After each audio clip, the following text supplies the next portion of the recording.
The group at this point had been meeting for a while, and the men were creating such powerful, such significant pieces of art. And at the end, after they finished their pieces, really speaking about the symbolism, the meaning behind them, and also how important the process was, that one of the vets in a group suggested that he would like to donate a piece that he made to the VA, and he hoped that it could be displayed in the lobby. And from that comment, we as a group kind of flushed it out and decided, what if we had a show and really share with the whole VA community what's happening in our group, and what these men specifically had to say to their peers and also to civilians. So it kind of formed itself organically in that way.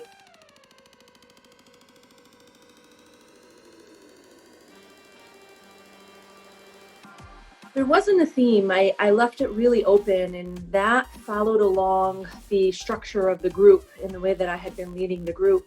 I didn't give them any topics. I didn't give them any themes in the art that they created, because I noticed from the very beginning when I gave them art materials, it's almost like they had been waiting for this opportunity.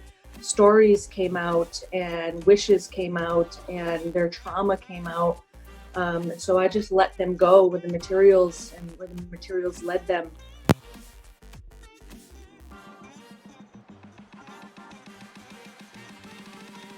Put these tiles on the table, and they were just big piles of tiny little pieces of glass that really had no meaning. They looked very broken, and they were just sprawled out. And we talked about the symbolism of, if we were to bring these tiles back together and create something, we could give meaning to this material that was really, at this point, it seemed broken. One of the groups had picked the theme of 9/11 because they thought it would really reach a broad audience, especially being in New York City like we were, and really speak to this collective theme of trauma and feeling broken and having to rebuild. So they wanted to address that.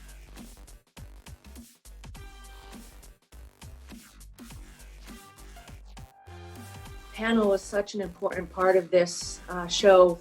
They worked for several weeks on the art projects that they were working on. And when we came to a point where it felt like everybody was done, ready to just process that piece of art before moving on to our next one, we would spend a whole group sometimes even two groups, just verbally processing what it was like for them, their process, and they'd give each other feedback, they'd ask each other questions, they would really share and find the words to match their artwork. So because they had become such an important part of the group, I decided to bring that into the show and just let them say whatever they'd like to say. And my hope was that the audience would ask them questions and be really engaged, and they were really engaged. And that's the part of the show that surprised me the most, the way they spoke about how important art therapy was for them, how important the group was, the connection that they made with these men and the connection they made with me really touched me. And I think that's such an important part of trauma. Recovery from anything is about connection, connecting to groups, connecting to peers, connecting to art, connecting to some way to release whatever story it is that you're carrying around and holding on to, and get it out there. Because what we don't express really becomes toxic if it stays inside.